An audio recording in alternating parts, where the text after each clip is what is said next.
Imagine being declared insane in the heart of the Roman Empire, not because of voices in your head, but because you refuse to obey your husband.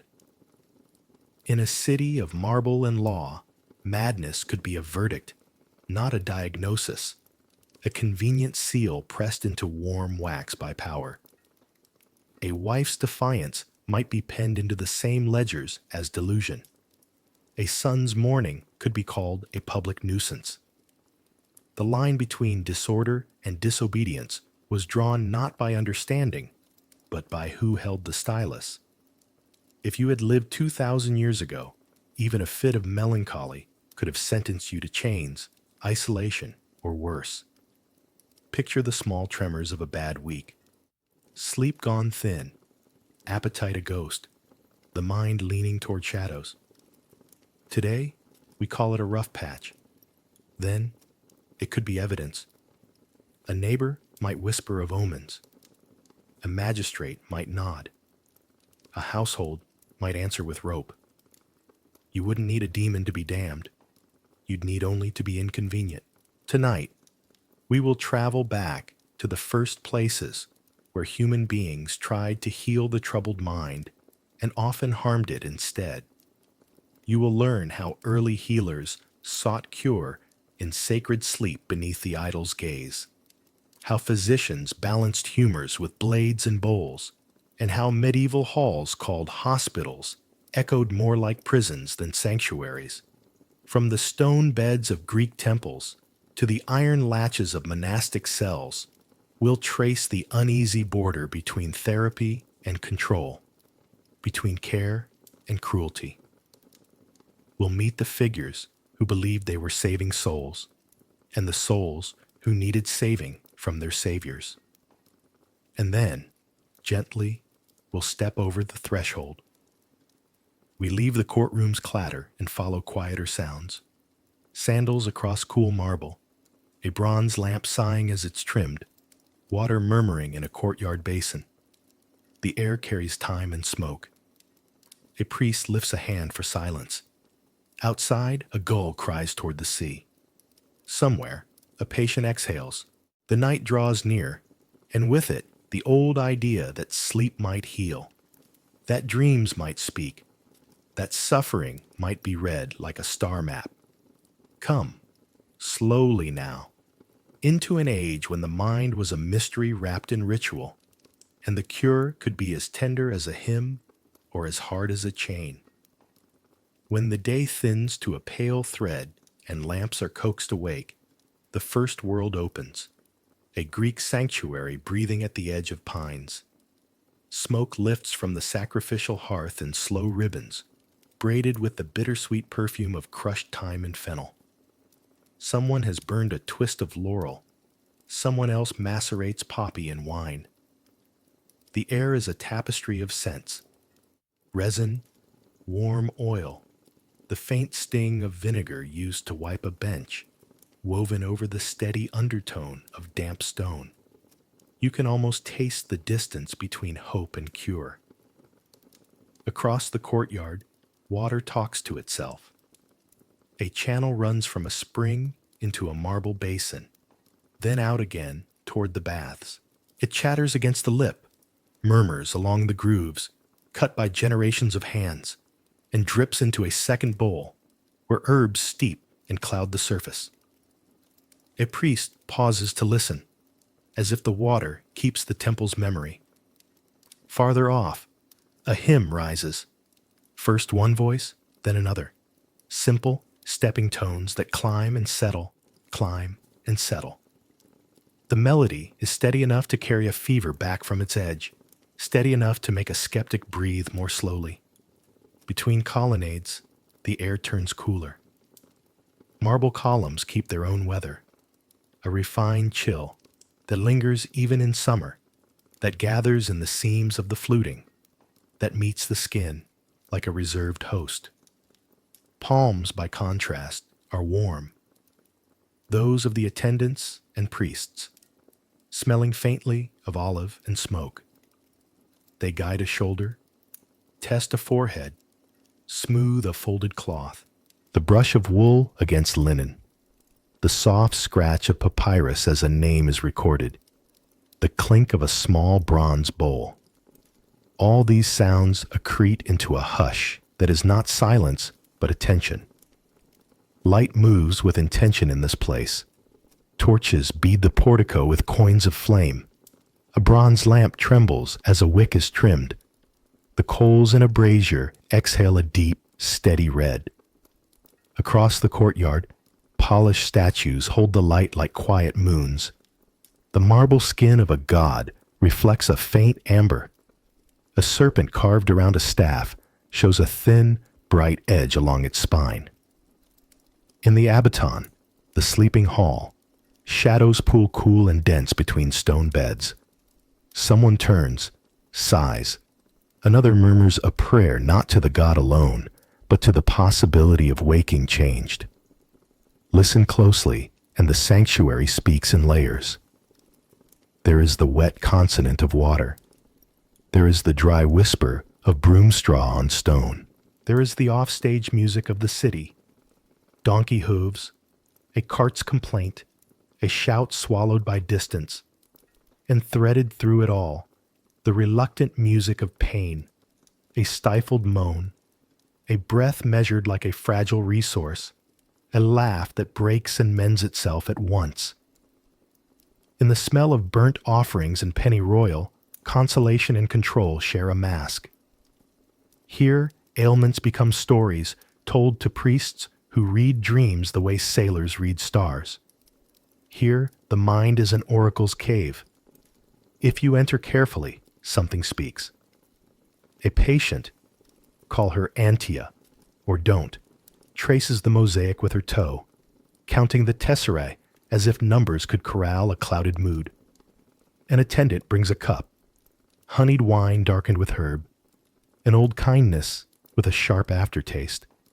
The cup's rim is warm from the hand that held it last. A moth powders itself against the lamp glass, fails, flutters, tries again. Somewhere, a dog shakes out a ring of collar bells. The priest's fingers hover over a wrist, hover over a brow, as if listening through touch. The body answers in pulses. The mind answers in storms. Without a footstep, centuries begin to rearrange themselves. The hymn fattens into a chant. Slower now, earthier. A plain line carried by voices trained to keep midnight company. The marble's cold grows rougher, grainier. Columns thicken into squat pillars, their capitals less a flourish than a task. The clean, bright edge of a bronze reflector dulls to the matte patience of tallow light. Herbs still smoke, but the scent is rosemary bundled with rue and pennyroyal, braided with the beeswax breath of candles and the animal note of wool cloaks hung to dry. Water still speaks, but it speaks from a cloister well, ringing against a rope-drawn bucket, answering the bell that calls brothers to the canonical hours. We are in a monastery's infirmary, and the night has changed its costume without changing its purpose. Windows narrow to slits against the weather. Rushes muffle the floor. A screen bears a painted saint holding a book like a shield. The same human sounds persist, but they are framed differently. A cough answered with a prayer. A shiver tucked in under a quilt. A muttered psalm entwined with a diagnosis delivered as advice to the soul. Where the Greek sanctuary sought dreams to read, this ward reads hearts and humors, and sometimes demons, treating the unseen with rites that are part medicine, part map of fear. Touch still alternates between cold and warm. A monk's hand, chapped and careful, curls around a pulse. Another tightens a leather strap on a bench that can be a bed or a restraint. Iron hardware speaks in a smaller voice than bronze.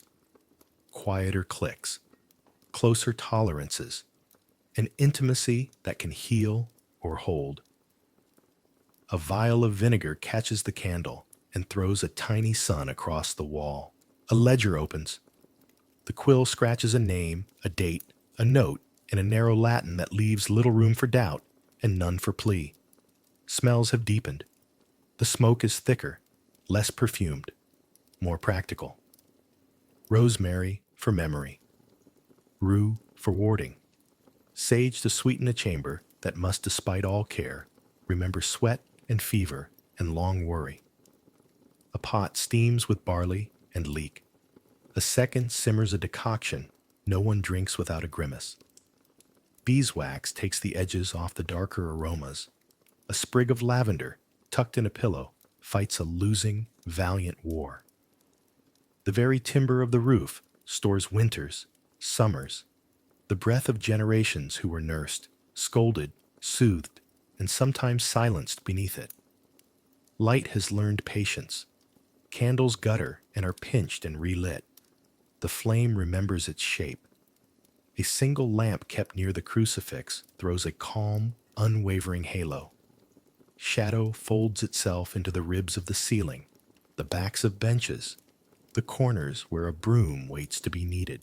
On a shelf, a polished brass basin holds a wavery starfield of reflections. A monk's sleeve, a patient's eye, the small traveling light of a taper. The world has fewer edges now. Everything rounds toward rest or resignation. Outside, night presses its cool palm to the windows. The well keeps talking, slower now. The chant steps down into silence. The bell breathes, and then is still. Here, at the hinge between care and control, expectation hangs like incense. It is not the sharp expectation of battle or verdict, but the softer, harder suspense of human time. A waiting carried on backs and in bowls, and by the simple endurance of breath in, breath out.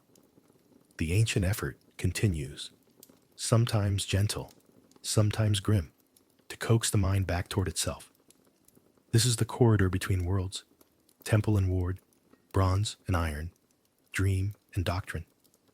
The same elements repeat and change, the smoke, the water, the hands, the light, like motifs in a long, thoughtful song. Ahead lies doctrine's certainty and doubt's shadow. Behind, the marble sleep, where serpents once curled at a god's feet. Between them, a path lit by small flames, walked by the afflicted and the earnest, lined with bowls and books and keys.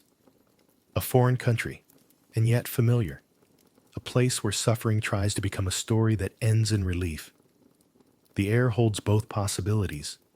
The night receives them both. They said it softly at first, as if gentleness could keep the word from cutting. Diamond, melancholia, a dark wind in the head. Then more firmly, as if a firmer voice would make it true. Possessed. Antia learned the shapes of those syllables by watching them form in other people's mouths. Her aunts, her neighbors, her husbands, never in her own. Inside, her thoughts moved like cautious animals at the edge of a clearing. Some nights she could not sleep. Some days she could not stop staring at a place on the wall where the plaster had a pale, pleasing flaw. Hunger drifted in and out like a stranger with poor manners. Grief padded through the house with sandaled feet, and when Antia asked where it was going, it said, nowhere in particular. The house itself, on a quiet lane in Athens, had always been a known quantity. The courtyard with a thin-leaved fig, the painted crater chipped at the rim, the light that made a long coin on the floor by late afternoon. Order threaded everything together. Who rose first? Who watered the potted rosemary? Who fed the little brazier a mouth of charcoal? Lately, Antia had been missing steps in that choreography. She forgot to refill the oil lamp and scolded herself for how the darkness fell too quickly. She lowered bread into the oven and did not hear the bell of the hour. The women in the kitchen traded looks. The men at the table traded silence. It was hard to tell which cut deeper. There were small kindnesses. Her cousin slipped her a sprig of myrtle and said it was for peace. A neighbor brought a cup of diluted wine and told a story about her own bad week that lasted a month. Antia felt the comfort like warmth through a cloak. Not quite enough, but certainly something. Then there were the other offerings. Advice dressed as concern, admonition dressed as piety. Speak less. Rise earlier. Don't go to the roof. Pray more. Obey. On mornings when she felt a little better, she obeyed out of love. On mornings when she felt worse, she obeyed because love was one more thing she couldn't bear to lose. Her husband's voice, trained to be practical, found new terrain. He did not accuse. He proposed. He did not command. He recommended. But proposal is a cousin of verdict, and recommendation can be a spear with a cushion on its tip. He suggested the sanctuary of Asclepios on the south slope of the Acropolis. Only a night or two, for sacred sleep, for the god's opinion. In the telling, he made it sound like a visit to a relative. Antia knew the temple from festivals. Honeyed smoke, orderly songs, women with babies who needed a gentler world. She said yes, because saying no felt like offering her throat to a misunderstanding. They went at twilight, when the stones returned the day's heat, like something remembered. A priest greeted them with a nod that had seen this before. He asked questions with patient hands, rather than impatient words. He had a ledger whose margins were scuffed by thumbs. He wrote Malena Chole, black bile, and tapped the page as if to reassure the ink. The sanctuary worked on both sides of a person. Outside, where the body needed care. Inside, where the mind did not know how to set down the object it had been carrying for too long. Antia watched other petitioners walk the portico, heads bowed under the same invisible weight. No one looked directly at anyone else. Pain loves privacy, and sometimes so does hope. There were rituals to pass through before sleep could be considered sacred. She bathed, and the water told her that bodies are an old technology for cooling fever and quieting noise. She ate, and the barley suggested that hunger does not make a person virtuous so much as brittle. A woman rubbed her wrists with oil that smelled of thyme and something more serious.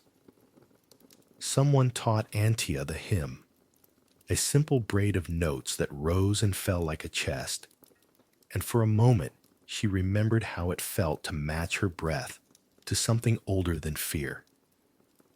Whenever doubt spoke, it used the voice of the city. Whenever faith answered, it borrowed the sanctuaries. Night came down, and with it the Abaton, the long hall where sleepers met their dreams under the god's supervision. A few small snakes, sacred, familiar, slipped in and out of the shadows as if they belonged to the architecture. Antia lay on the stone bed with a folded cloak as a cushion and told herself that the stones were not cold. They were calm. The priest said that Asclepios visited in sleep, not always as a god, sometimes as a gardener asking about the soil, sometimes as a physician checking the pulse of a fig. Let the dream speak in its own language, he said. Do not force it to become your words. She slept, and the dream found her with a bowl in its hands. It was not a bowl she recognized, but she knew it had held medicine. The dream said nothing about demons or disobedience. It asked for light, then offered it. In the morning, she told the priest, and he nodded, and he wrote a sentence that could be medicine or metaphor. To take what is heavy out of the vessel, we sometimes fill it with something gentler first. He sent her to walk the portico in the company of quiet women and attentive men. At the end of the day, he marked the ledger with a satisfaction that did not feel like a trap. Between one visit and another, the city remembered her differently. A neighbor who had avoided her eyes now greeted her with a loaf. A cousin stayed longer over figs. Her husband relaxed as if his body had been holding a door closed against wind and no longer needed to. Antia found the mornings less sharp. The flaw in the plaster still called to her, but now it was part of a small game. Count to 10 while looking at it, then turn and count the tiles. It was not cure, it was room. She had not known how starved she was for it.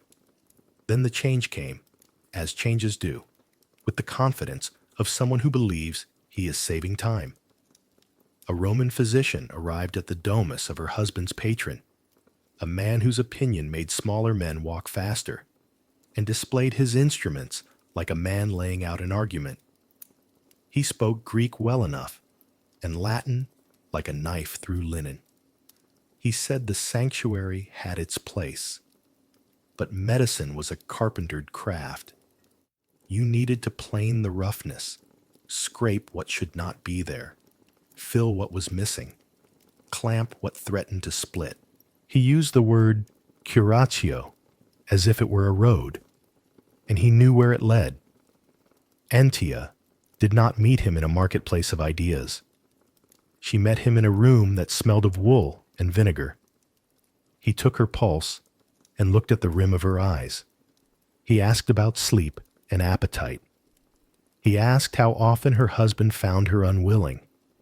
He asked it in a way that made the question sound like a symptom. When she said that sometimes she did not feel like opening the door to the day, he nodded as if the day itself were an overprescribed drug. He proposed a regimen: balanced diet, walks at dawn, music set to a mathematical design, baths of alternating temperature. She agreed to what she could. It sounded like the sanctuary, but with more discipline and less singing. Then he added the darker instruments. There would be purgatives, safe ones first, harsh ones if needed. There would be small cuts in the skin where the blood crowded to let the crowd thin out. There might be leeches if the cuts did not persuade. There would be hellebore, though not too much. There were towns, he said, famous for mining it in the very soil. He said these things as if counting planks for a boat. Antia watched his hands move across the table. Bright metal, dull thread, the businesslike bowl, and felt a loyal part of herself step backward. He wants to help, she told that part. Yes, the part said, but how loudly must help announce itself? The first days of treatment were an alphabet of sensations. The purgative drew lines through her body, as if teaching it to write again. Curves, slashes, a few dangerous flourishes. The cuts stung, and then became dull, and the dullness felt like honesty. The hellebore came on slow, and then arrived all at once, like a visitor who cannot decide whether to knock or to enter. Baths returned her to herself by inches, then sent her out into the day like a warmed coin. The music, offered by a young man with a patient lyre, found her attention and held it without squeezing. She thought, if it were only this, I could live here. It was not only this. The physician wanted evidence of improvement that could not be misread.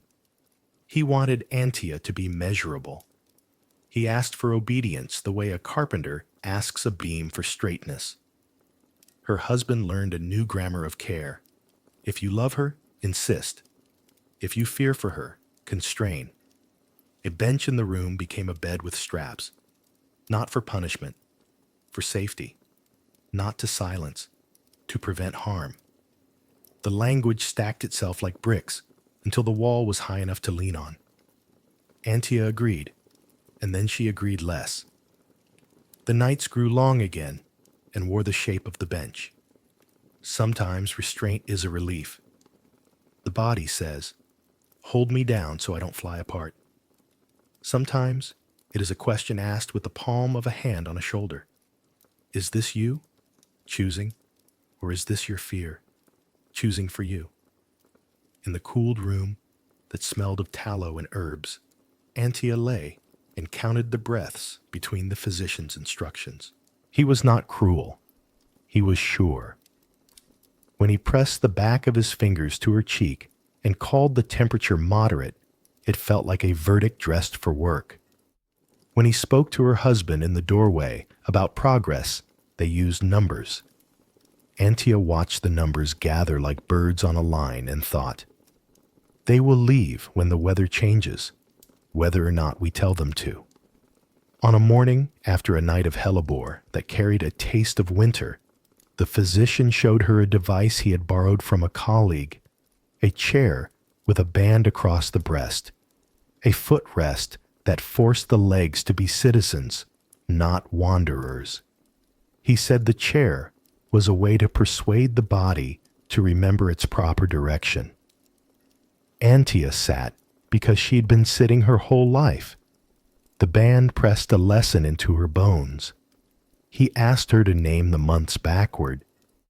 He asked her to recite a hymn. She did as well as anyone who has been short of air does.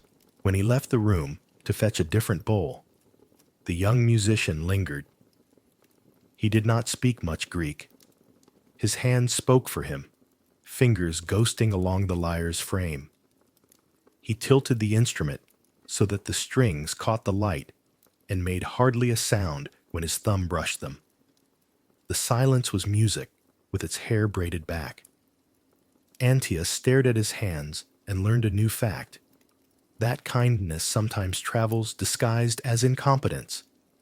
He made a mistake, an open, human one, his thumb catching two strings at once, and the sound made her want to live where mistakes could breathe.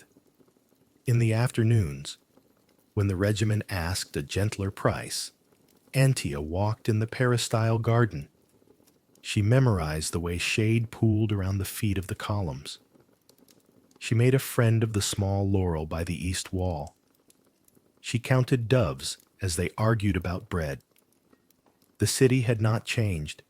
It wore the same weather, practiced the same politics. But the city inside the treatment had new laws. She learned to say, I am tired, without asking permission from her fear.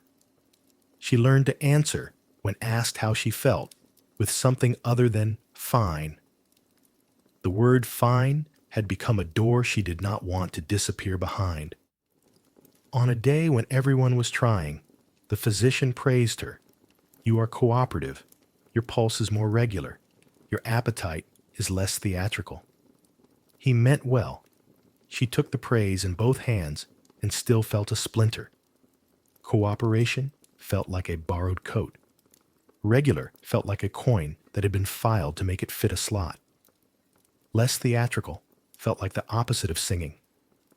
Antia considered gratitude and found it complicated. She considered refusal and found it crowded with consequences. At night, when the house settled and the brazier's redness lowered its voice, she replayed the sanctuary in her head. The dream with the bowl. The priest's steady nod. The small snakes making the old world feel less dangerous. In the dream, nothing had been forced. Everything had been invited. In the room with the straps, everything was invited, but nothing could refuse. Is there a difference between a hand that holds and a hand that takes? She asked the ceiling. The ceiling practiced its vocation, witness without verdict. There was a morning when her husband asked, in a voice that belonged to a younger man, "Where did you go?" She did not say, "Nowhere." She did not say, "Into the wall's flaw." She said, "I am here." It was true enough to live on. He touched her shoulder as if it were an instrument he had been handed without instructions. Behind him, the Roman physician came back with the bowl and the litany, and the day resumed its calibrated course. A week later, the patron wanted to see numbers. The physician obliged. He presented the ledger with a neatness that invited trust. Appetite measures, pulse counts, hours of sleep, occurrences of refusal, instances of compliance. The patron nodded at each figure as if counting coins. Antia stood to the side and felt like a column holding up a porch where men made weather. She looked past them to the garden and saw the laurel flicker in a gust that did not reach the room. The gust said, "Weather happens even when rooms think otherwise." The harshest day did not look harsh at first. It wore the face of routine, a purgative in warm wine, a walk measured in shadows, a bath that cooled her thoughts so quickly she could hear them crack like pottery in a kiln. Then she did not want the strap. Then she said so.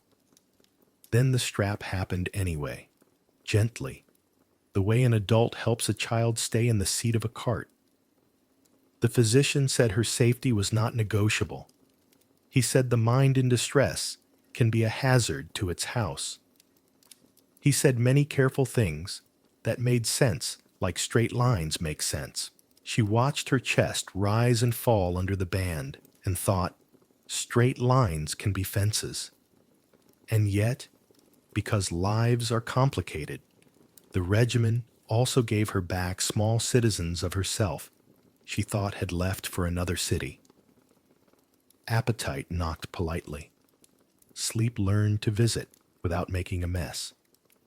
On a morning when the courtyard smelled of rain, she laughed at a joke that was not very good. The laughter surprised her husband, the physician herself. It hung in the air like a bird deciding whether to stay. They looked at each other and shared a brief treaty. "We all want the same thing," it said. "We disagree about the map." Antia's fear softened enough to let questions through. To the priest in her memory, she asked, "Is suffering a story we tell to a god, or a god we ask to leave us?" To the physician, she asked, "If I do everything you say, and I am well, will I be me?" To her husband, who had started to use the word "we like a rope," she asked, "How tight is your love supposed to be?" No one answered badly. No one answered completely. Answers, she learned, were like herbal smoke, helpful, fragrant, unable to become bread. There was a day, a small, lidded day, when she found herself alone with the instrument table. The bowl shone with that patient shine of well-used metal. The thread looked like the road of an ant. The scalpel was a quiet promise. She touched nothing. She stood there and let the gravity of the tools tug at her thoughts. Then she walked to the garden and put her palm to the laurel's bark. It was rough and good. She said, to the tree or to herself, "I would rather be difficult and free than easy and gone." The tree, practiced in receiving weather and birds, received her sentence without comment. The physician, who was neither villain nor saint, but a man at work, did not like losing ground he had measured. He repeated the argument that help sometimes must feel like harm on its way to healing. Antia repeated gently, "The argument that feeling is not the only evidence, but it is evidence." He frowned. She smiled because she had learned that a smile can be a refuge that does not need permission. They compromised. Fewer straps, more walks. Fewer cuts, more music. He called it a trial. She called it a life. When doubt returned, because it does, loyal as any dog, she did not pretend not to recognize it. She gave it a stool near the door and said, "You may sit, but you may not lecture." When fear tried to stage a coup, she gave it a task: count the doves. When exhaustion placed its heavy hand on her shoulder, she learned to say, "Later," and sometimes the hand obeyed. She did not become a parable. She became a person again in the sluggish, brave way people do. Rumors reached her about other women sent to other rooms, about a man whose sorrow after losing a son was treated as a public hazard and therefore a private sentence, about a girl whose laughter at the wrong hour became evidence in an argument she did not understand.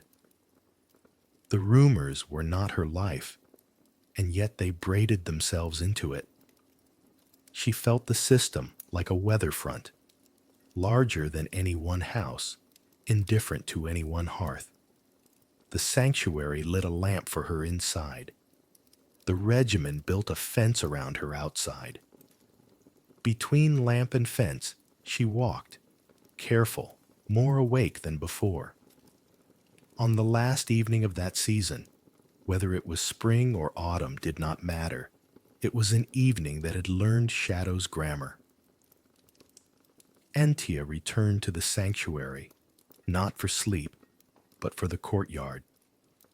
She brought nothing to offer except the little bit of steadiness she had carved from the days. The priest recognized her and did not ask for proof. She stood by the basin, where water told the old stories to stone, and listened until her thoughts fell into step. In the corner, a sacred snake slipped between two cool places. She did not imagine it as a sign. She allowed it to be itself. Am I cured? She asked herself aloud. So softly, the question stayed her companion rather than her judge. The courtyard answered the way courtyards do, by holding space where people can hear themselves better. She did not catalog symptoms. She did not tally refusals or compliance. She noticed breath, the way it came and went with no consultation. She noticed the present tense, which had been hard to find when the past was loud and the future a shouted guess. She noticed, with a gratitude that did not ask for applause, that her body felt like a place she could live. When she left the sanctuary, the city was itself again. Vendors loud as cymbals, boys chasing each other like rumors, the smell of olives arguing with fish. She stepped back into the house and placed a hand on the chipped crater. It was still chipped. It was still theirs. Her husband looked up, wary and relieved. She touched his shoulder with the same care she wanted from the world. We will try, she said. It was not a vow. It was a path wide enough for two. Later, when people told her story to themselves, as a warning, as a comfort, as a question, they chose different titles. Some called it a healing.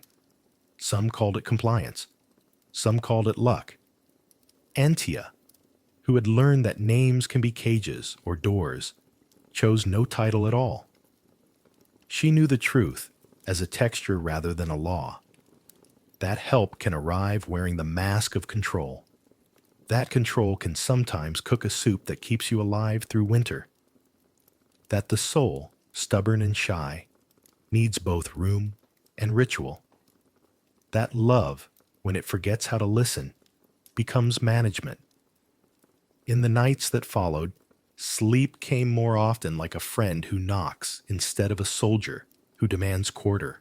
If a bad night entered the room, she did not accuse herself.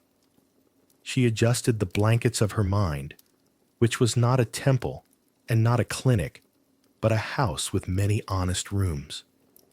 She remembered the bowl from the dream and tried, when she could, to fill it with the gentler things first. She did not confuse gentleness with weakness anymore. She understood that gentleness is a form of strength that keeps secrets without keeping lies. And when the city's rumor mouth opened again, about a new Roman method, about a monk who claimed to bind a demon with a prayer that sounded like rope, she listened with the careful calm of someone who has walked both marble and rushes. She did not volunteer to be anyone's example. She let her breath be evidence that did not require cross-examination. She polished the flaw in the plaster with her gaze until it became a small, faithful star. If the world needed her to be possessed, she was possessed by the choice to remain a person.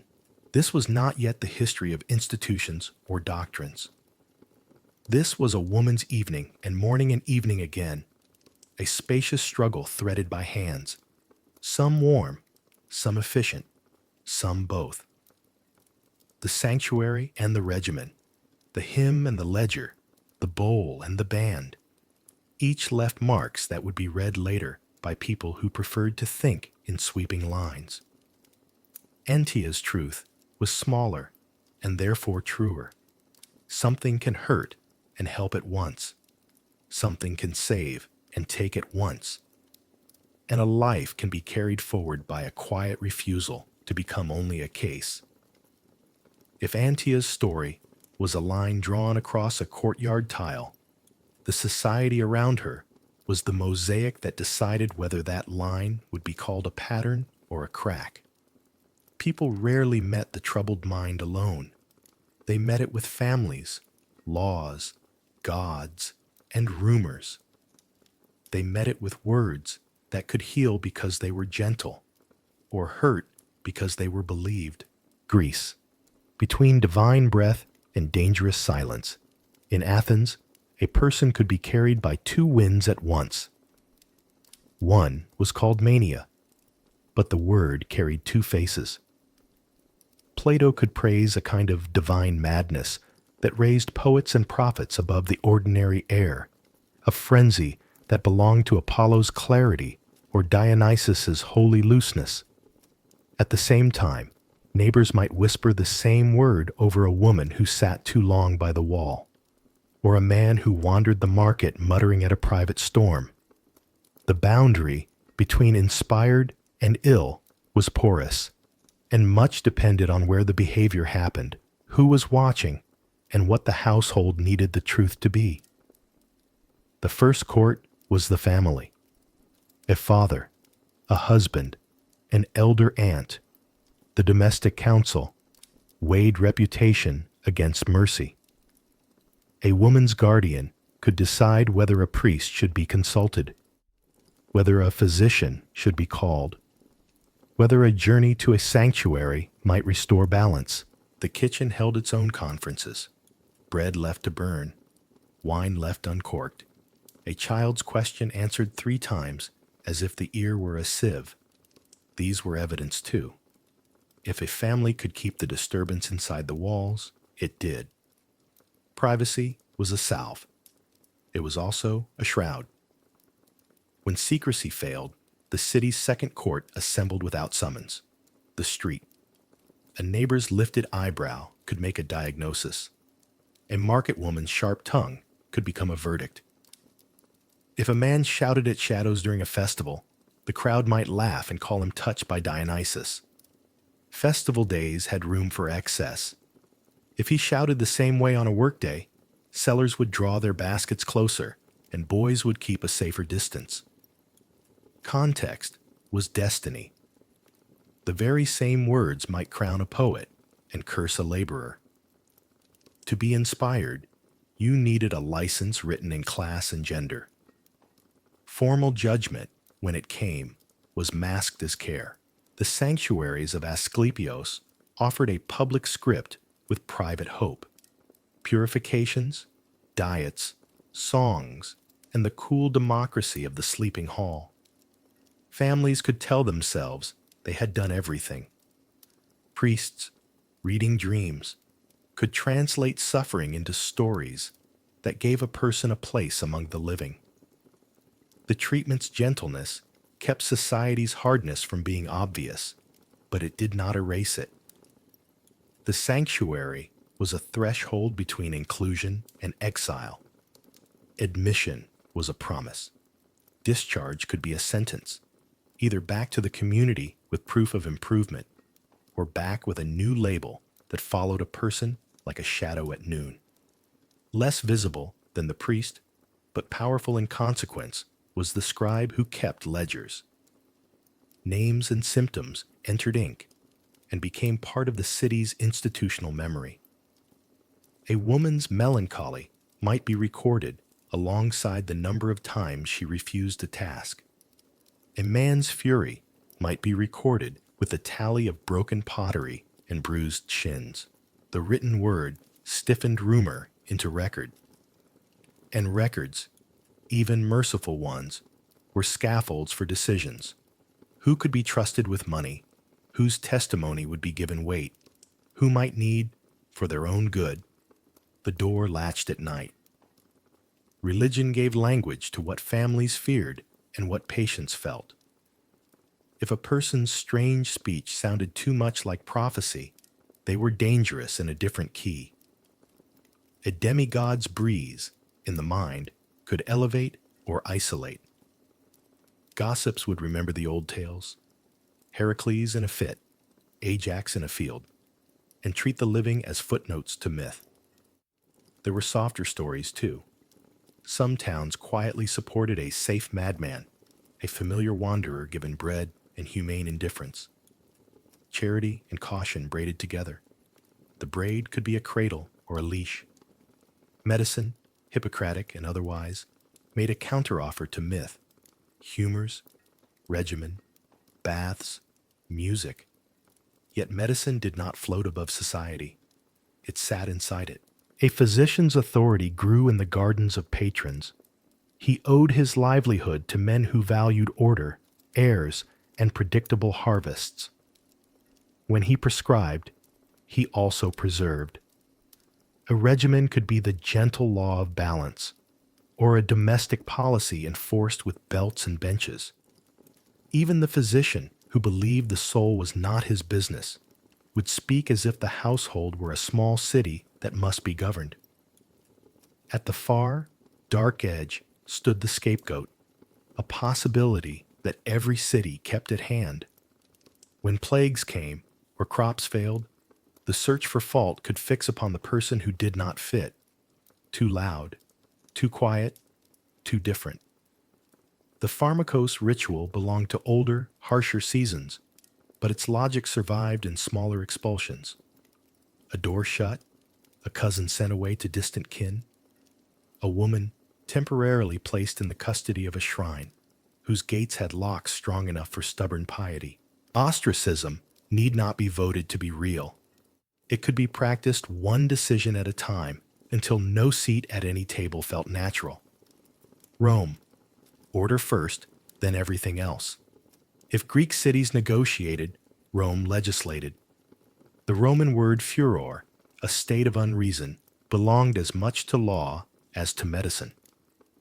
Public order was a god with many servants, magistrates, stewards, and the heads of households who were miniature governors inside their walls. A man's paterfamilias authority stretched like a net. It could hold and protect, but it could also tighten. The person deemed unreasoning might live under a curator's management, their transactions voided, their testimony discounted, their movements domesticated by walls that were suddenly too attentive. The Roman street had fewer allowances for holy excess. A frenzy that might have been attributed to Dionysus in Athens looked, in Rome, like a crack in the load-bearing wall of society. Festivals staged their own permitted wildness under careful supervision. The rest of the year was a choreography of duty, pietas, gravitas, and deviations were read as nuisances or threats. A man keening in public for too many days after a loss could be told, with legal courtesy, to take his sorrow inside. Grief was not a crime. Spilling it onto the road was a disorderly act. Doctors in Rome, often Greeks who had learned to speak in the Latin of efficiency, became engineers of behavior. They built routines that harmonized with civic expectation. Dawn walks, cold baths, music measured like geometry, diet as discipline. Families embraced these scripts because the city smiled on them. A compliant patient was also a compliant citizen. And when patients resisted, techniques hardened. Fastenings described as safety, bleedings described as balance, purgatives described as renewal. The person's distress and the household's reputation were treated as twin illnesses with a single course of treatment. Estate managers and patrons had stakes. A steward's spreadsheet, chalk on a board, had columns for yields and labor and stability. A son who could not be trusted to oversee the wine harvest became a line item marked risk. A daughter whose melancholy made suitors cautious became a financial problem solved with temporary seclusion. Domestic architecture answered social fear with innovation. Quiet rooms at the back, shutters that reduced the world to a hush, seats designed to prevent bolting into the street. Architecture is a policy with walls. Roman legal mercy could be exacting. Declaring someone incapable protected property and prevented exploitation. It also fixed the person's difference in bronze. A man rescued from his own rash contracts found himself a guest in his own life. A woman shielded from public embarrassment found herself forever introduced with a footnote. The law's promise, to guard the vulnerable, was real. So was its side effect, to teach communities to fear the unguarded. Not every response was hard.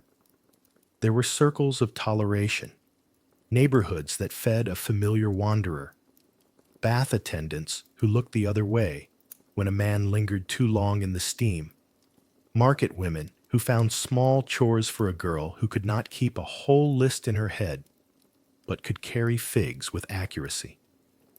Kindness had a local dialect, unsanctioned, unrecorded, stubbornly ordinary. But the city's official voice was firmer, and when it spoke, through magistrates, through patronage, through doctors carrying the approval of those magistrates and patrons, it drowned the neighborhood out. For women, the intersection of gender and diagnosis was a trap disguised as guidance. The same melancholy that earned a man a regimen could earn a woman a reputation problem. Obedience and modesty, virtues the culture warmed its hands over, were used as measures more precise than any physician's pulse-taking.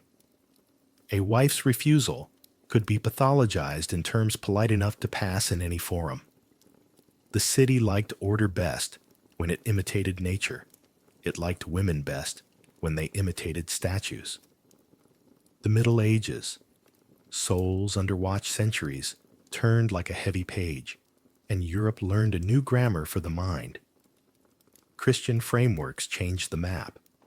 Suffering became a drama of sin and salvation, of temptation and grace.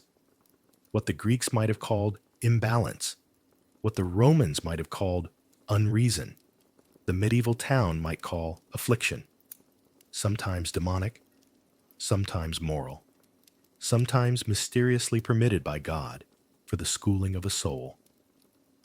The family remained the first monastery. Mothers whispered prayers into their children's hair. Spouses appealed to parish priests whose pastoral authority could bless a home or question it. Confessionals held more secrets than any ledger, scruples that gnawed like mice, despair that made mornings a heresy, thoughts that arrived uninvited and insisted on a chair. Priests were neither physicians nor emperors. They were interpreters, and their interpretations mattered. Your sorrow is not a sin, but what you do to escape it might be. Your voices are a trial. Let us see if they answer to holy words, or only to bread. Monasteries and hospitals, often the same institution, extended care with a blend of prayer and practical knowledge. Brothers kept gardens where rue and rosemary grew next to beans and leeks. Sisters learned which brews softened a mind without dropping it into the well. The infirmary was a place of patient mercy and quiet restraint. A strap could be a kindness, a set of rules, a floating bridge over a ravine. The same paradox moved in different robes. To protect a person, you might also limit them. To save a soul, you might also silence a protest that looked too much like blasphemy. The town square enforced doctrine with gossip.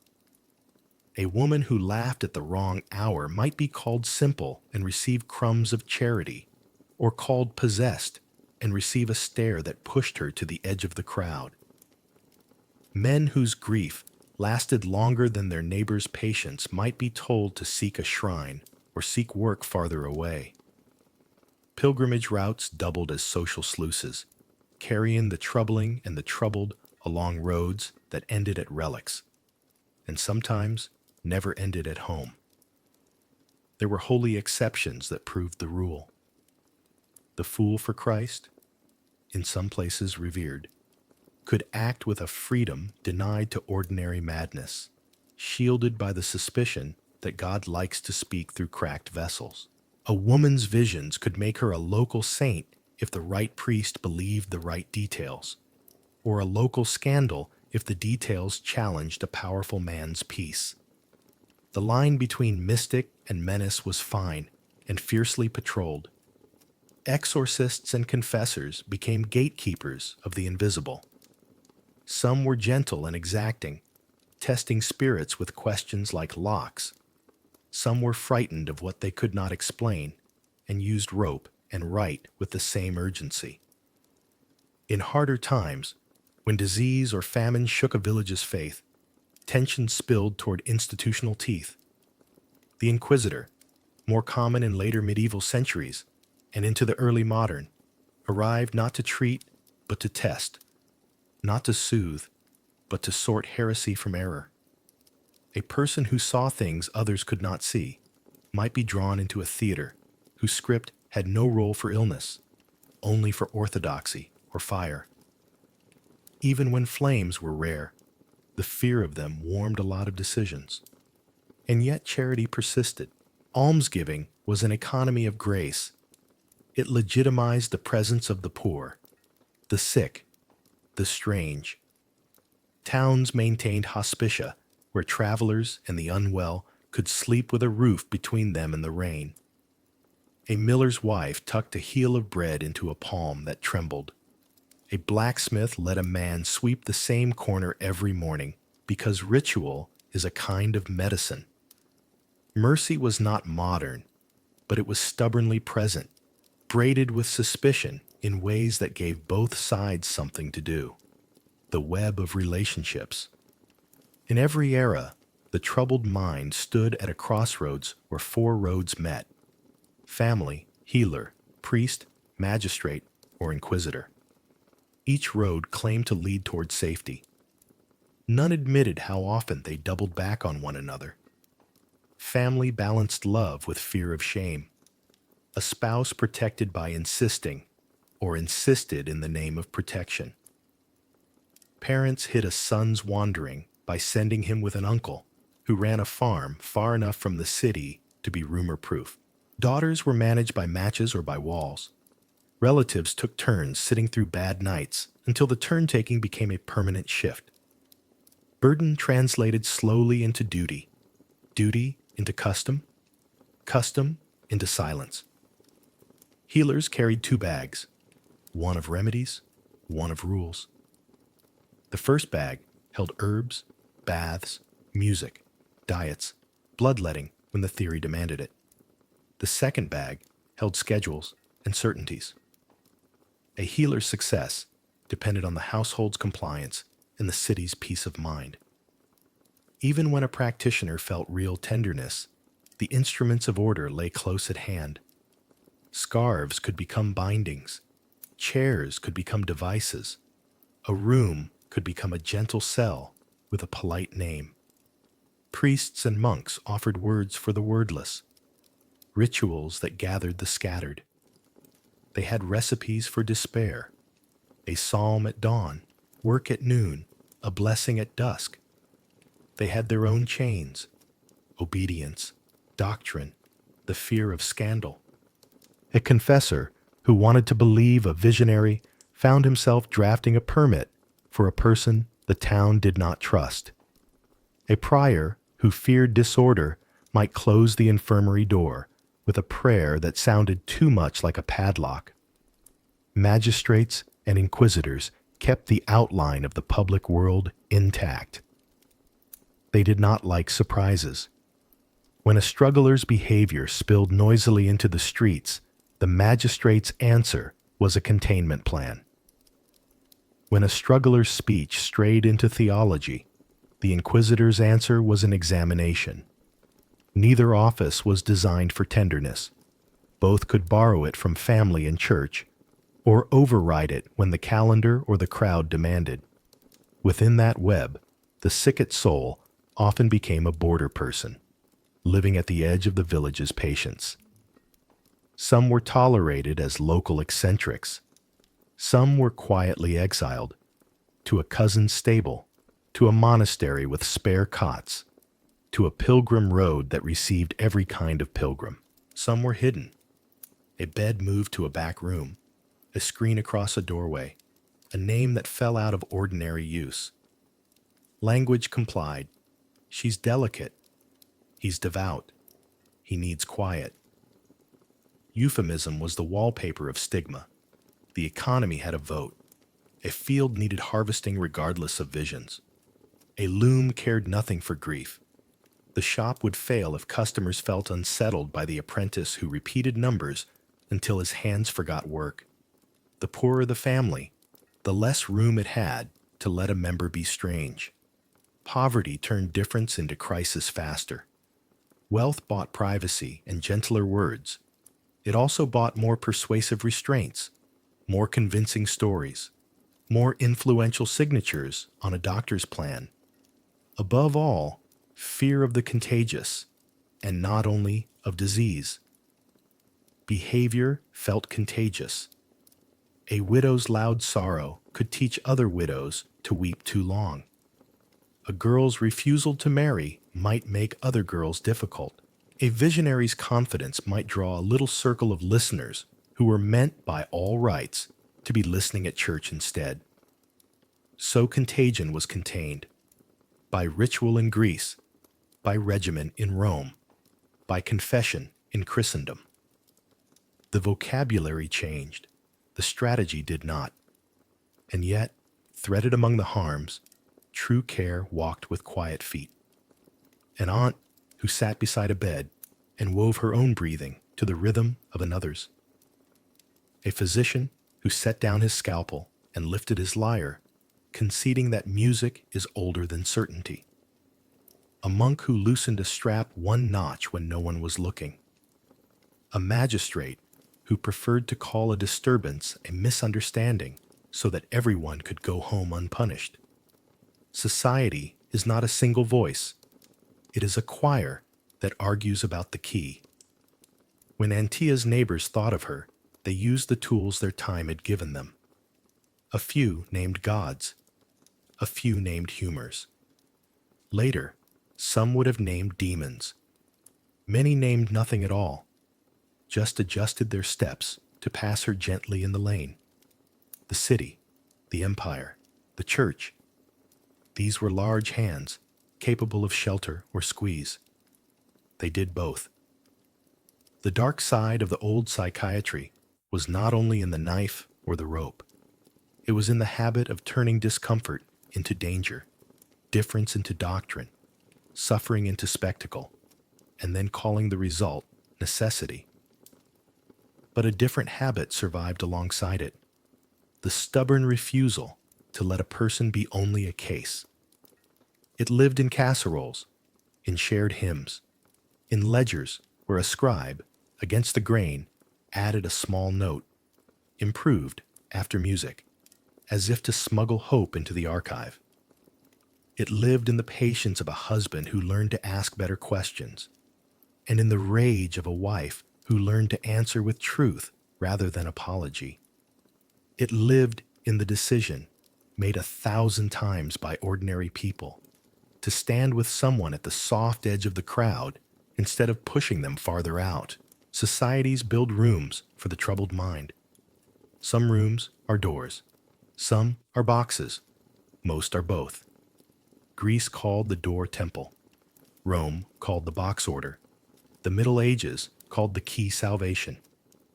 Through them all walks the same human figure, frightened, hopeful, uneven, asking not for perfection, but for a place to breathe. From a height just above Antioch's courtyard, the world resolves into a long gallery of rooms where minds in trouble met the tools their eras trusted. Some tools were gentler than their reputations. Some were harsher than their names. All of them made sense to the people who held them. That is the most unsettling truth. Not that the past was cruel, but that it was often confident. The toolkit of old minds, holes, bowls, locks, and liturgies. Trepanation is older than cities. Small, careful circles carved into skulls with flint or bronze, sometimes multiple openings like moons in different phases. In village light and temple light, it carried different justifications.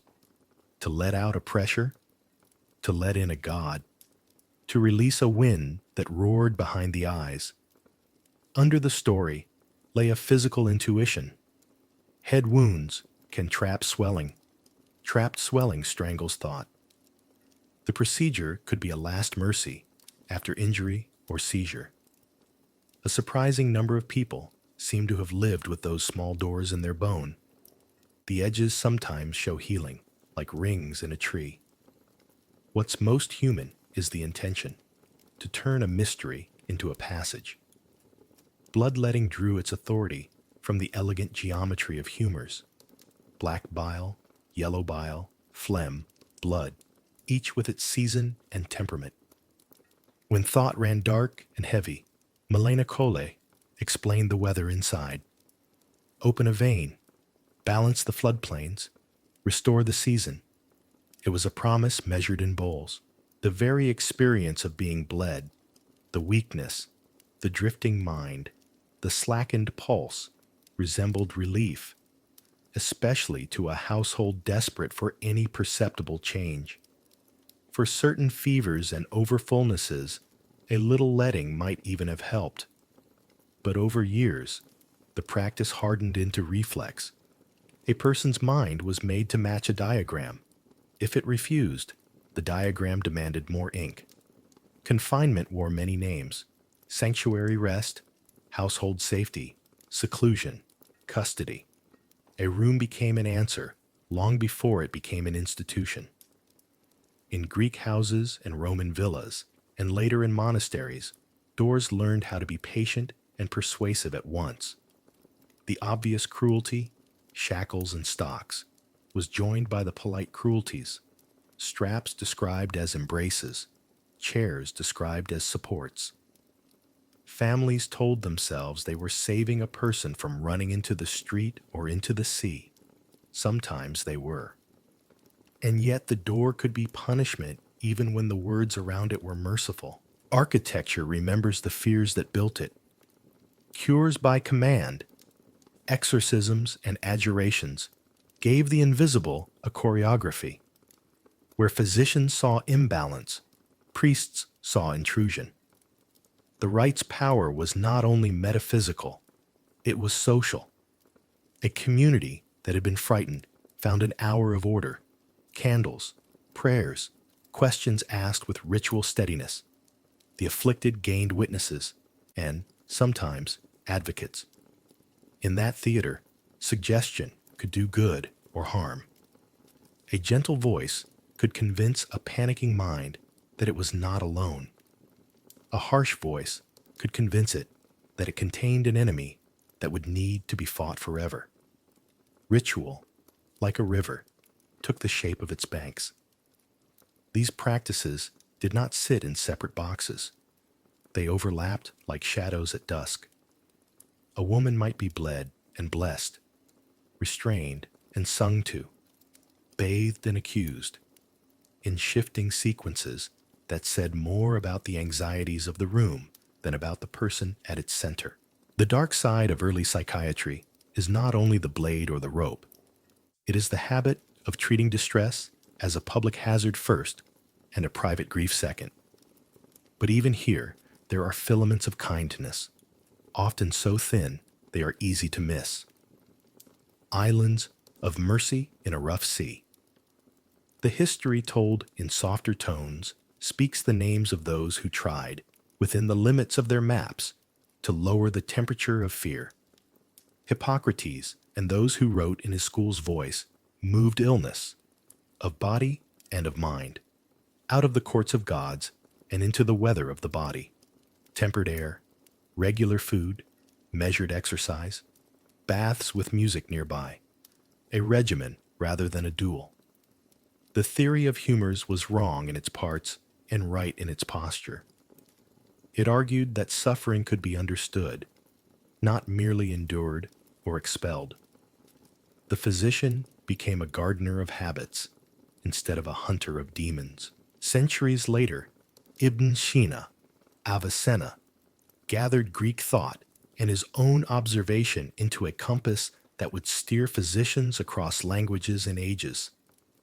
In the canon of medicine, he wrote about melancholia and mania with a precision that feels modern even when the vocabulary is older than our neurons. He noticed how environment, diet, and routine touch the mind. He used stories, case histories with the warmth left in, to show how conversation, music, and gentle deception can pull someone back from a ledge. There is the famous lover, diagnosed by the way his pulse betrayed him when a particular name was spoken.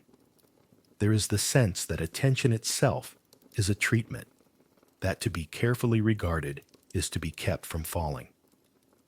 Avicenna did not abandon bloodletting or purge. He placed them among other options and sometimes reached for the lighter instruments first. Monastic infirmaries, when they were at their best, practiced a medicine of rhythm and belonging. Work was measured, days were named by bells, guilt was given something to do besides gnaw. The remedies were herbs and heat, but also companionship. A brother who sits, a sister who hums, a shared psalm that makes private pain join a public music. Even exorcists, when merciful, acted as companions through fear, framing panic as a thing that could be faced with others present. The rite may not have moved a demon, but it could move the terrible aloneness that makes suffering ring louder. Cities, too, found pockets of decency. A market allowed a wanderer to be its informal custodian. A bathhouse welcomed a talker who could not work but could carry news and towels. The everyday logistics of kindness, who walks whom to the shrine, who trades a day at the loom so a mother can watch a son, do not make it into canons or chronicles often, but they are the fabric that kept a person from becoming only a case. Why the wrong things sometimes worked. It is too easy to stand on a modern hill and call the valley foolish. Better to ask why old methods were persuasive and why people sometimes felt better after them. Placebo and expectation. To be taken seriously by a priest in full vestment, by a physician with a lacquered box of tools, is itself physiologically active. Hope changes posture, breath, sleep. A rite that ends with oil on the forehead leaves the skin reminding the mind that something has been done. Ritual as nervous system technology. Repetition, rhythm, candles, chant, sensory order imposed on inner noise. Whether the name invoked was Asclepios or a saint, the tempo of the rite provided scaffolding for a dysregulated body. Today we speak of grounding. Then they spoke of keeping faith. Diets, daylight, movement, regimens that asked for morning walks and sunlight, baths, and regular meals, often accidentally treated what we now call circadian disorder, seasonal affect, or simple exhaustion. A patient who had been starving herself out of sorrow was prescribed warm barley and honey. Her liver was not a humor factory, but her body was still a body. Sedation mistaken for cure. Bloodletting and purgatives weakened. Weakness is quiet. Quiet was mistaken for calm. Families heard the silence and named it improvement. The body paid the invoice later. Containment as harm reduction. A locked room can be a violence. It can also prevent one. In households without safer options, seclusion was a blunt instrument used to keep the worst from happening tonight. The tragedy lies not in the improvised emergency, but in its promotion to policy. Story as medicine. The dream interpretations of Greek temples, the confessional narratives of medieval churches, the case stories in Avicenna's pages, each gave sufferers plots in which they were more than a problem. If you can explain your pain, even badly, you can sometimes bear it better. From this angle, the naive seeds of later practice are easy to see. The sanctuary's sacred sleep gestures toward what we now understand about sleep and mood. Music in the peristyle and lyre in the Roman atrium anticipate music therapy's capacity to shape attention, breath, and emotion. The monk's ordered day nods toward behavioral activation, small tasks that restart stalled life. Avicenna's keen attention to lovesickness foreshadows our attention to attachment and loss. Even exorcism, in its gentlest form, is a group intervention in which a person does not have to face terror alone. The hinge where help and control meet. Still, history's hinge creaks. The same hands that oiled a brow signed a document. The same room that offered rest collected a debt of obedience. The politics of the household and the anxieties of the city bent treatment toward control. In Greece, a family sought a temple rather than a court. In Rome, a patron sought a doctor rather than a scandal. In Christendom, a priest sought a rite rather than a rumor. Each choice held love and fear in different proportions. And when fear led, treatment learned to speak in the grammar of order. Institutions grew out of repeated private decisions. Safety tonight became policy. This year became architecture for generations. The first straps were ropes kept for traveling donkeys, repurposed in a bad hour. The last straps were manufactured for purpose and entered ledgers as equipment. The first locked door was a bedroom. The last became a wing. The people inside changed less than the buildings did. Their needs stayed stubbornly human. Relief, company, permission to be imperfect without being punished. The long echo into now, to be modern, we tell ourselves, is to have left all that behind. Not quite. The echo is long and often disguised. The room is still with us. We call it a quiet room or a seclusion suite. We build standards and train staff and measure minutes. For some, it prevents a catastrophe. For others, it repeats one. We argue, fiercely and necessarily, about when containment is care and when it is control wearing scrubs. The blade has changed shapes. We no longer open veins to release black bile. We open circuits with electricity and procedures that can be life-saving and still frightening. We open synapses with chemicals that adjust mood and attention. The intention to alter a storm inside rhymes across centuries. So does the risk of certainty outpacing humility.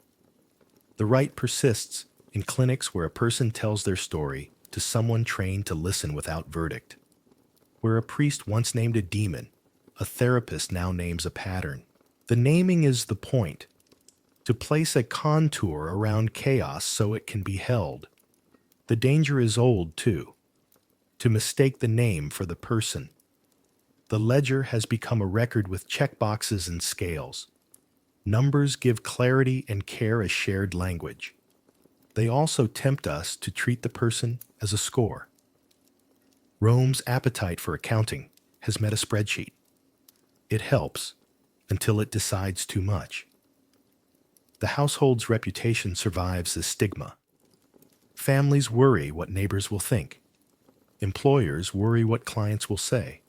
Sufferers internalize an empire's worth of expectations and call themselves weak for losing a battle. None of us were built to fight alone. And yet the better echoes grow louder.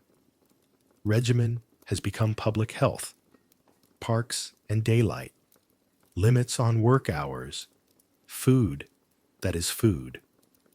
Companionship has become peer support, where people who have sat with certain storms sit with others in theirs. The sanctuary sleep is now guarded by disciplines that know how light and screens and shift work yank on mood. Avicenna's attention to love, how it accelerates a pulse and disorganizes a day, has a seat in clinics where attachment is not a poetic word, but a therapeutic map.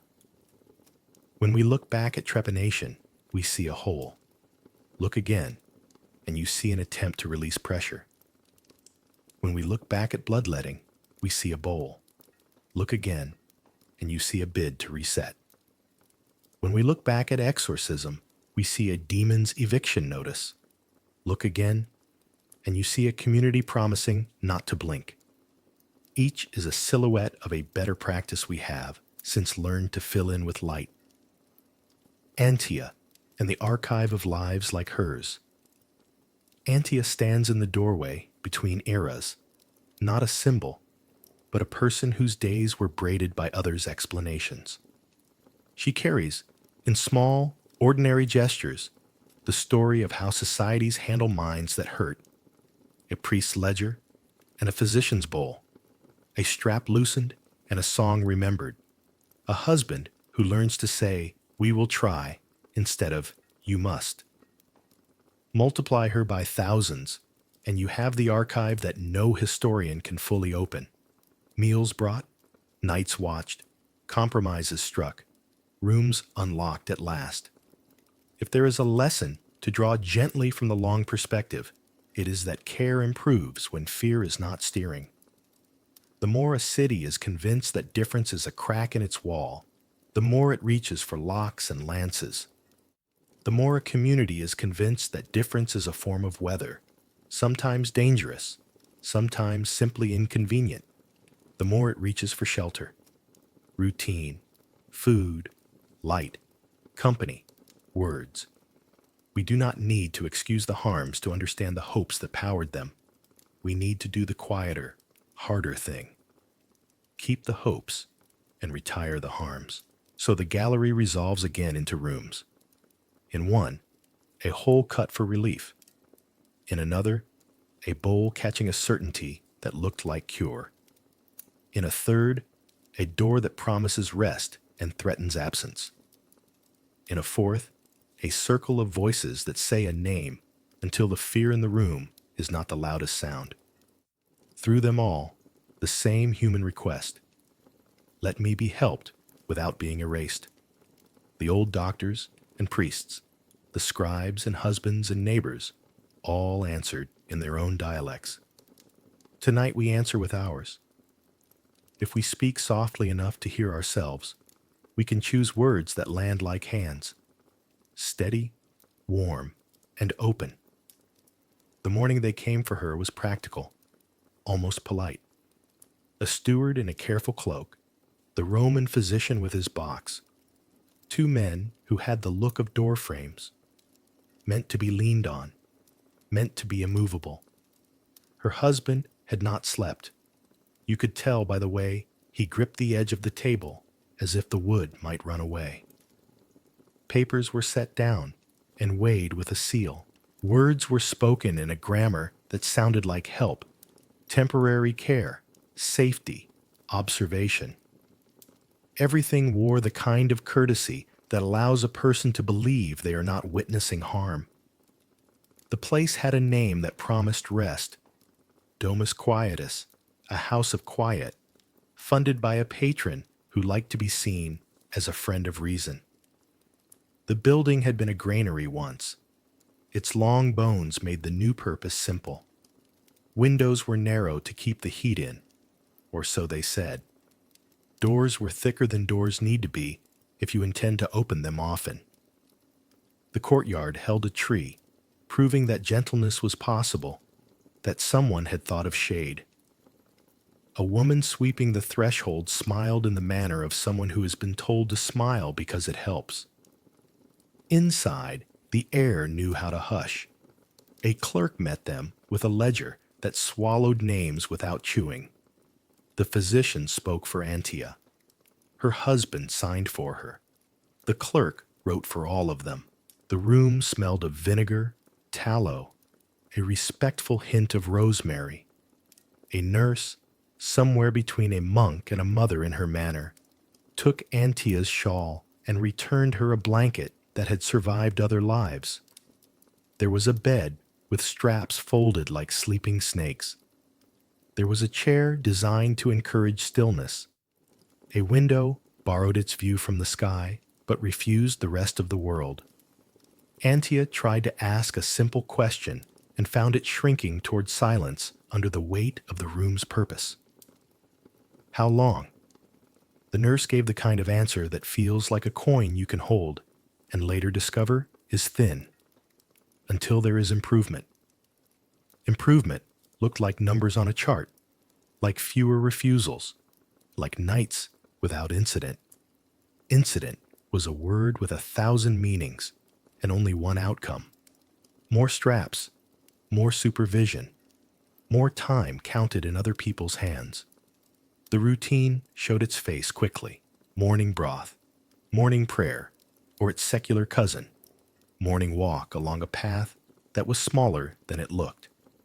Afternoon stimulation, music measured, reading selected, tasks broken into parts that a child could finish without praise. Evening reckoning, the clerk's neat sums, the physician's the nurse's small victories recorded with a hopeful tilt of the head. The bench with straps learned Antia's shape the way a shoe learns a foot. On better days, the straps slept under the bed as if they were resting from their vocation. On worse days, they woke. The worst day did not roar. It arrived on ordinary feet, eyes lowered, ready to do its work. Antia resisted a dose, a bitter draught that made the edges of the world woolly and the center of it a little too quiet. She said no, a soft word, a careful word. The physician looked disappointed in the way men do when the world refuses to lie down inside their diagrams. The nurse murmured about fear. The steward, summoned as if by principle, used a phrase Antia had heard before but never felt pierce her so cleanly. For your own good. The straps came out of their nap. The bench sat forward. Leather against skin is not a scream. It is a sentence. The band across her chest said, "We will not let you get away from us." And another band across her wrists said, "We cannot tell the difference between escape and freedom." She counted breath, like a miser counts coins, ashamed of the arithmetic and unwilling to stop. The physician spoke about safety as if reciting a blessing. Her husband stood near the door, and his hands opened and closed, as if remembering work they could not do. Outside, the tree in the courtyard was practicing shade for anybody who needed it, and for those who were not allowed. Something in her gave way without breaking. It was not surrender. It was not rage. It was the precise, silent, inward click of understanding. The knowledge formed itself without permission. I am not ill in the way they say. I am inconvenient. I am unquiet in a system that wants to sleep. It was not that she had no pain. She had plenty. It was that her pain had been placed in a ledger that translated it into risk. Her sorrow had been weighed on the same scale that weighed a steward's schedule. The mind inside her skull had been treated like a citizen with too much to say at the wrong time. The realization did not cure anything. It arranged things. It took the room's furniture, the bench, the chair, the chart, and moved them into different corners of her mind. It left a space in the middle where she could stand and not agree, not fight the way a body fights a band, which exhausts itself and confirms the necessity of the band, not agree the way a polite voice agrees and disappears. Something between, a refusal that required no witness. She breathed, and the breath did not ask anyone's permission. She let the physician finish a sentence he would have finished badly, even if interrupted. She let the nurse pat her hand with hands that had patted 1,000 hands. She let the steward leave with his contented quiet.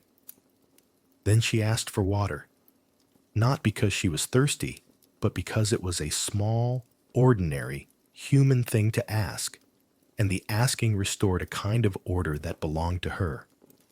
The days wore themselves like beads on a string. Some were dull and therefore humane. Some were busy and therefore bearable. Some had a corner torn off where a panic should have been. She learned which staff member broke rules to be kind and which kept rules to keep themselves from breaking.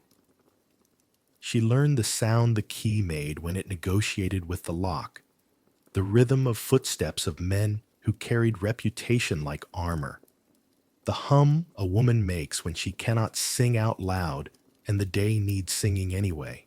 One night, sun set, lamps already concerned with their own survival. She dreamed the dream from the sanctuary again. The bowl. This time it was empty and still beautiful. She woke with the feeling that emptiness could be a form of readiness rather than absence. She did not tell anyone. She let the knowledge sit with her the way a companion sits, not insisting on conversation, not leaving. Eventually, as rooms do when their habits are satisfied, the house of quiet decided it had done what it could. Improvement was documented. Fewer incidents, more compliance, appetite, cooperative, sleep, not theatrical. The clerk wrote these facts with a pen that liked the taste of ink. The physician looked gently victorious. The nurse looked privately unsure. Her husband looked like a man who had been told he would get his wife back and feared the gift. They released her the way a hand releases a bird it has been convinced will not fly into a wall. Instructions followed her as if they had leashes: walks, light, certain herbs, fewer visitors, words to avoid. She nodded because nodding cost less than arguing. The door gave up its key with a sigh that belonged to iron. The courtyard tree kept its shade, available to whomever next arrived with a name and a ledger line. Home was the same home. The fig tree had found a way to look both older and tender. The chipped crater held water as well as it ever had. Neighbors became brave enough to say her name again.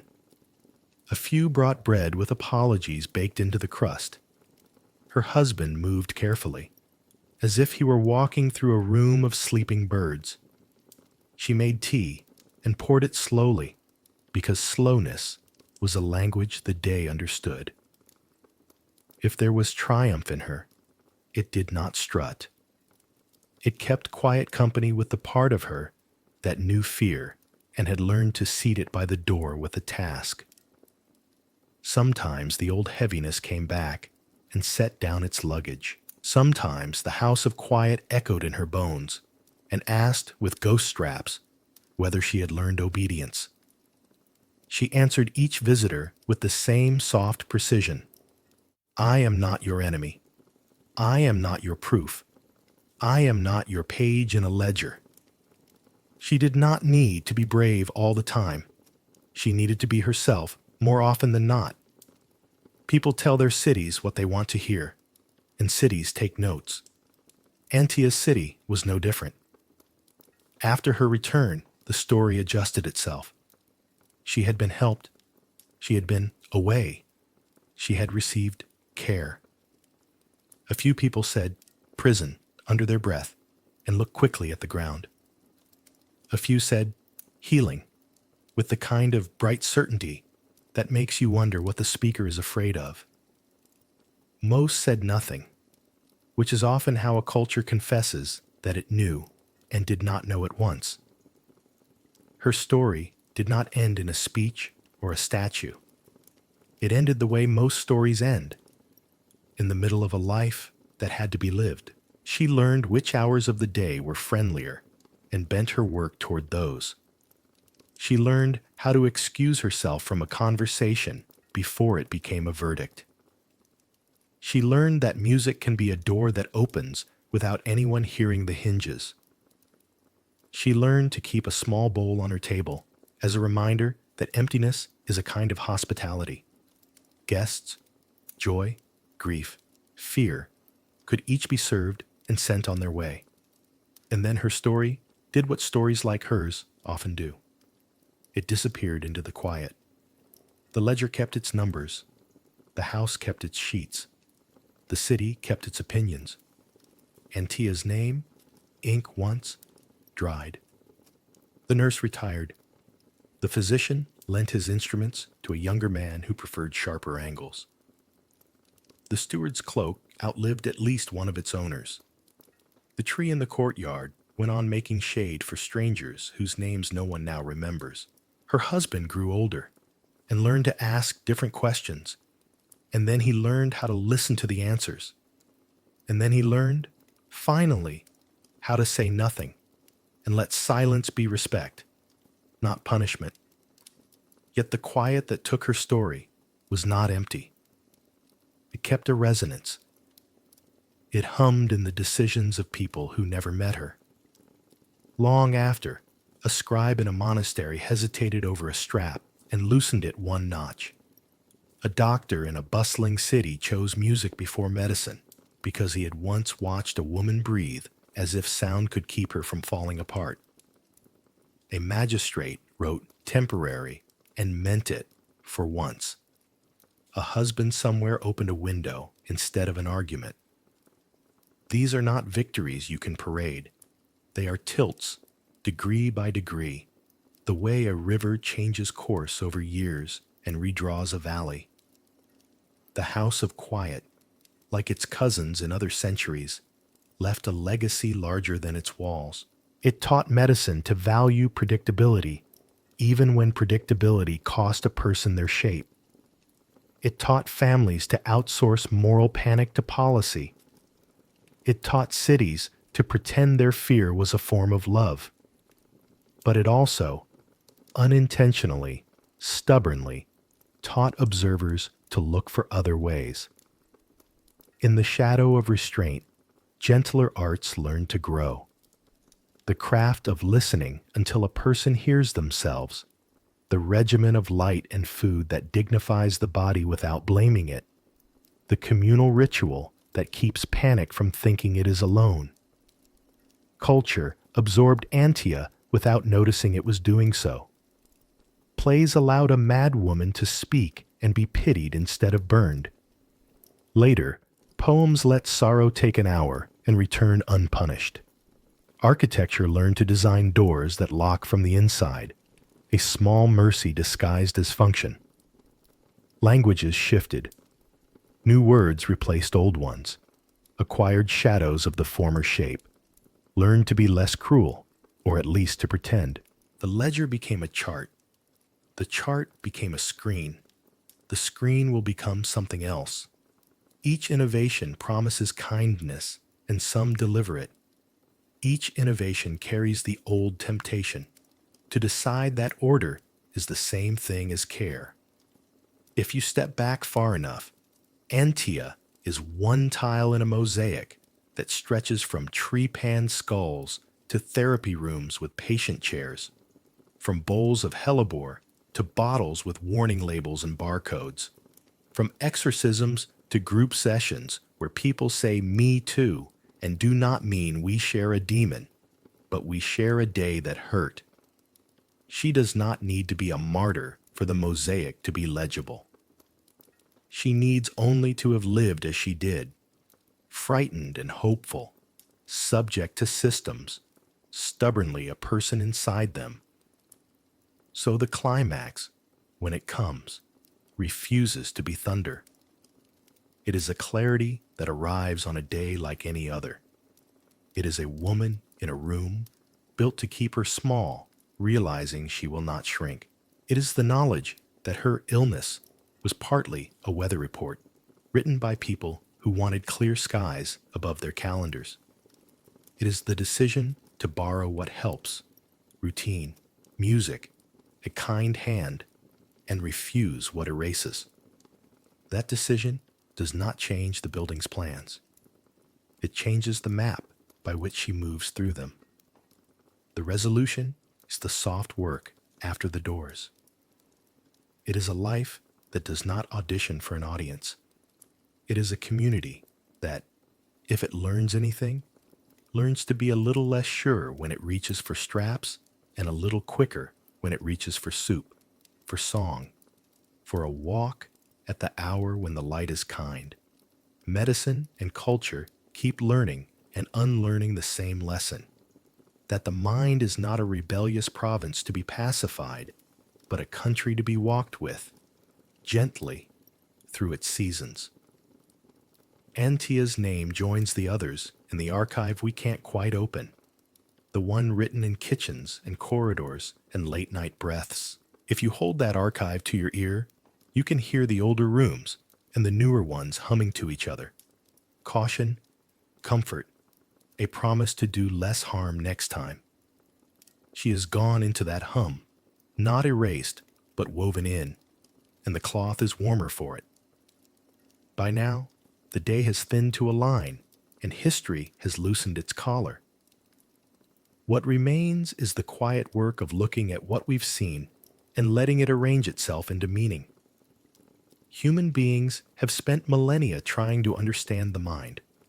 A small, flickering room inside a skull that can feel as boundless as the sea. We've argued about whether that room is ruled by humors or heavens, by nerves or names.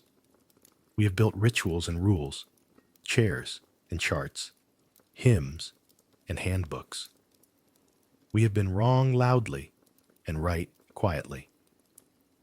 And always, behind the methods, there has been a recognizable wish to help suffering become bearable, to keep a person from being dissolved by what hurts. The first general truth is simple and stubborn. The mind is not just an organ, but a place, a landscape where memory lays down paths, where habit plants gardens, where fear can blow in like weather and leave like weather too. Because it is a place, we have tried place-based answers. Temples, clinics, monasteries, wards, rooms that promise order when the inner map is blurred. Sometimes those rooms cradle, sometimes they correct, sometimes they forget the person and take care of their own rules. But even when a building is mistaken, the impulse is legible. If you cannot calm a storm, at least keep the ship from splitting. The second truth is less comfortable. Every explanation of suffering is also a sketch of the society that explains it. Call a woman possessed, and you've said as much about your fear of her refusal as about her pain. Call a man disordered, and you've revealed what the town requires to sleep at night. In Athens, errant behavior could be filed under gods or humors. In Rome, under law. In Christendom, under sin or trial. Each label was a gate that opened certain paths and closed others. Each label asked, in its accent, who must be protected: the patient, the household, the city, the doctrine. We still ask that question. We still choose, sometimes more carefully, whom the answer serves. There is a third truth that stands like a candle and does not go out. The gentle things help. Routine that is humane. Food that is food. Music that leans a person back toward themselves. Company that does not interrogate. A story that holds a life without squeezing it into a moral. The sanctuary's sacred sleep. The monk's hours. Avicenna's attentive pulse. The neighbor's casserole placed without commentary on a doorstone. All of these are small technologies of mercy. They were not perfect cures, but cures were never the only measure. Dignity matters. Belonging matters. A day that can be finished matters. When we look for wisdom in the old practices, we find shadows of present knowledge that still feel fresh. Sleep matters because it knits thought into manageable shapes. Movement matters because the body argues tenderly with despair. Sunlight and song matter because the nervous system reads them as signals of safety. Conversation matters because being heard changes the chemistry of a brain. None of this absolves the harms. It simply prevents us from pretending that cruelty had a monopoly on the past, or that compassion is our exclusive modern invention. We inherit both, and we decide, again and again, which line we draft bolder. Antia's small revolution, her quiet decision not to vanish inside a system that found her inconvenient, belongs to a long, murmuring tradition. It is the tradition of people who discover that their minds are not enemies, but weather, not verdicts, but seasons. It is the tradition of helpers who learn to loosen a strap one notch and tighten a kindness one turn. Revolutions of this kind do not announce themselves. They do not earn carvings on a triumphal arch. They change the air. They tilt a family stance by a degree. They turn a hospital policy into a conversation. They teach a city to prefer soup over shackles. And if you measure such tilts over centuries, you get rivers that have moved valleys. What, then, of the fear that persists? The old fear of difference?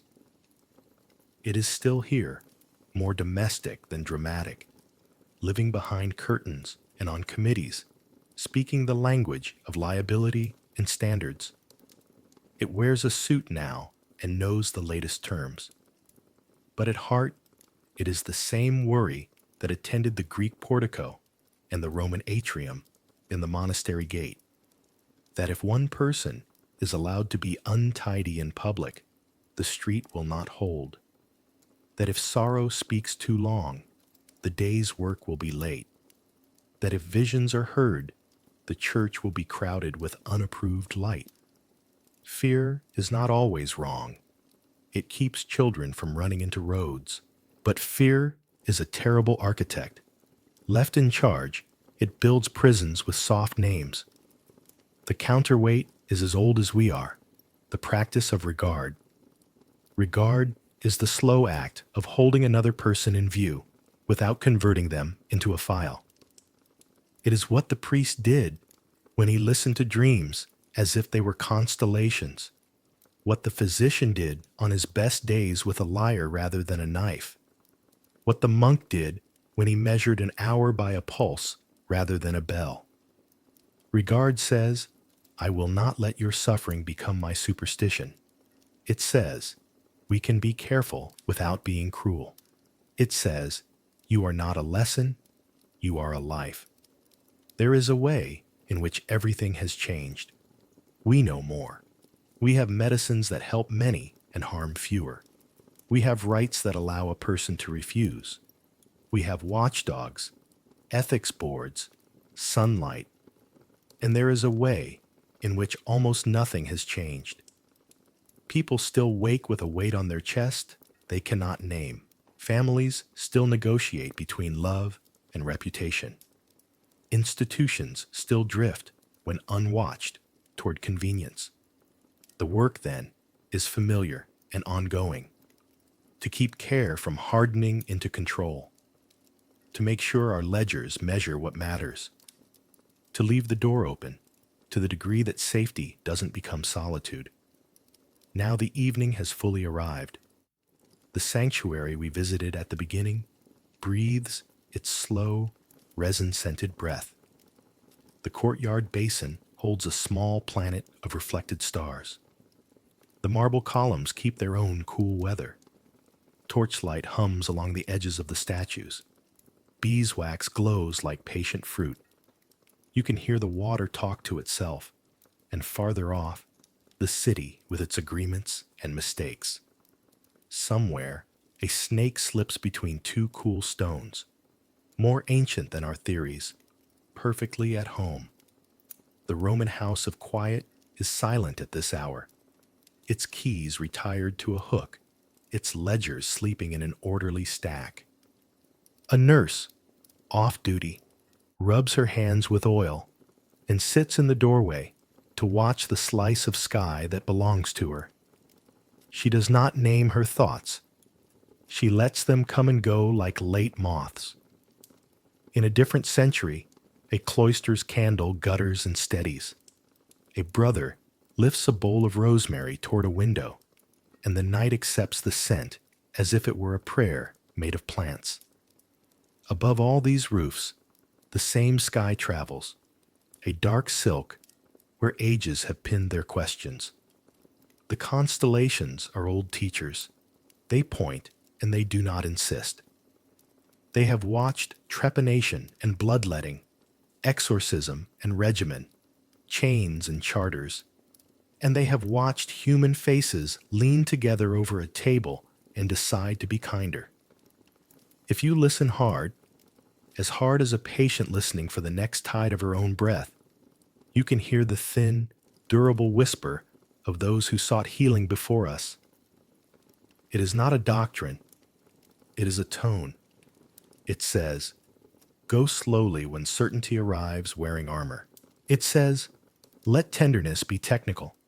Let skill be soft." It says, "Leave room on the chart for a sentence in the patient's own words." It says, "Sing, even if quietly, because rhythm repairs what argument cannot." It says, "Make the room safe enough that the door can stay unlocked." It says, "When you are afraid, tell the truth about your fear so you do not mistake it for a principle."